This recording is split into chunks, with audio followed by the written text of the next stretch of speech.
ભરૂચ જિલ્લાના અંકલેશ્વર હાંસોટ રોડ પર આવેલ પાશોનગરમાં રહેતા પ્રજ્ઞેશ રાણા પરિવાર સાથે સૂતા હતા. આ દરમિયાન વહેલી સવારના અરસામાં તસ્કરોએ તેમના મકાનને નિશાન બનાવ્યું હતું કે પ્રજ્ઞેશ રાણાના પત્ની જાગી જતા તસ્કરો ભાગી છૂટ્યા હતા. આ પૂર્વે તસ્કરોએ સૌપ્રથમ ઉપરના રૂમને બહારથી બંધ કરી દીધો હતો અને ચોરીના ગુનાને અંજામ આપ્યો હતો. તસ્કરો તિજોરી અને કબાટમાંથી સોનાના દાગીના અને રોકડ રકમની ચોરી કરી ફરાર થઈ ગયા હતા. આ અંગે પ્રજ્ઞેશ રાણાએ અંકલેશ્વર શહેર એ ડિવિઝન પોલીસ મથકે જાણ કરતા પોલીસ કાફલો દોડી આવ્યો હતો, જ્યાં પોલીસે ચોરી અંગે ફરિયાદ નોંધવાની તજવીજ હાથ ધરી છે. અને સૌથી પહેલી અગત્યની વાત તો એ હતી કે એ લોકો ચોરી કરતા પહેલા અમે ઉપર જ્યાં ઊંઘીએ છીએ ત્યાં આવીને અમારા રૂમનો બહારથી લોક કરી ગયા.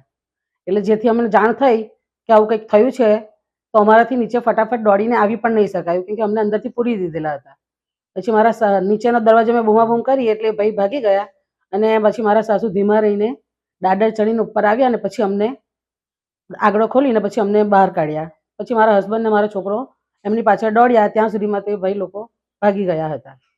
એ અંદાજે સર એક તો મેઇન તો અગત્યનું છે, બધા અમારા ઓરિજિનલ ડોક્યુમેન્ટ્સની બેગ ગઈ છે અને 50,000 થી 70,000 જેવી રોકડ રકમ ગઈ છે અને થોડું સોનું ગયું છે.